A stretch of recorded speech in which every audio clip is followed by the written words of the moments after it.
তো আসসালামু আলাইকুম ভাই, তোমরা সবাই কেমন আছো? আশা করি আল্লাহর মধ্যে তোমরা সবাই অনেক ভালো আছো এবং তোমাদের দোয়ায় আল্লাহর মধ্যে আমিও অনেক ভালো আছি। তো ভাই আজকে হচ্ছে 27 তারিখ আর কালকে হচ্ছে 28 তারিখ। মানে কালকে আমাদের ঈদ, মানে আমাদের কাল কোরবানি। আর আজকে হচ্ছে কোরবানির আগের রাত, বুঝতে পারছো। আর তোমাদেরকে আমার তরফ থেকে অগ্রিম ঈদ মোবারক। আর কালকে হচ্ছে বৃহস্পতিবার, মানে আজকে হচ্ছে বুধবারের রাত। আর আজকে হচ্ছে কোরবানির আগের দিন রাত, মানে বুঝতে পারছো ভাই, মনের ভিতরে ফিলিংসটা একটু আলাদা আছে।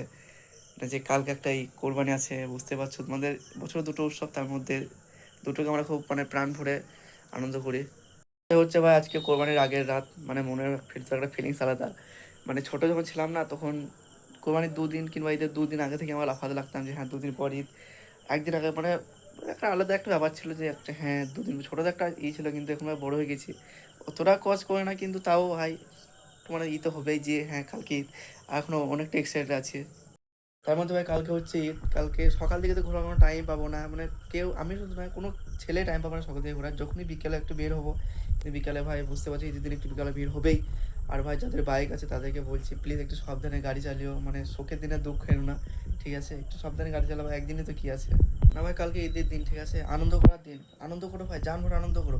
কিন্তু আনন্দ এমন আনন্দ করো না যে কালকে আনন্দের মধ্যে দুঃখ চলে আসছে, সেরকম আনন্দ করার দরকার নেই। কিন্তু আনন্দ করো, হ্যাঁ সত্যি আমিও আনন্দ করবো, ঠিক আছে, আমিও যাবো ঘুরতে, আমরা এই প্রচুর এনজয় করবো। ভাই যে মানে এনজয়ের মধ্যে যে দুঃখ যেন না চলে আসে, সেটাই কথা। তো ভাই কালকে আমরা সবাই খুব আনন্দ করে কোরবানিটাকে পার করি।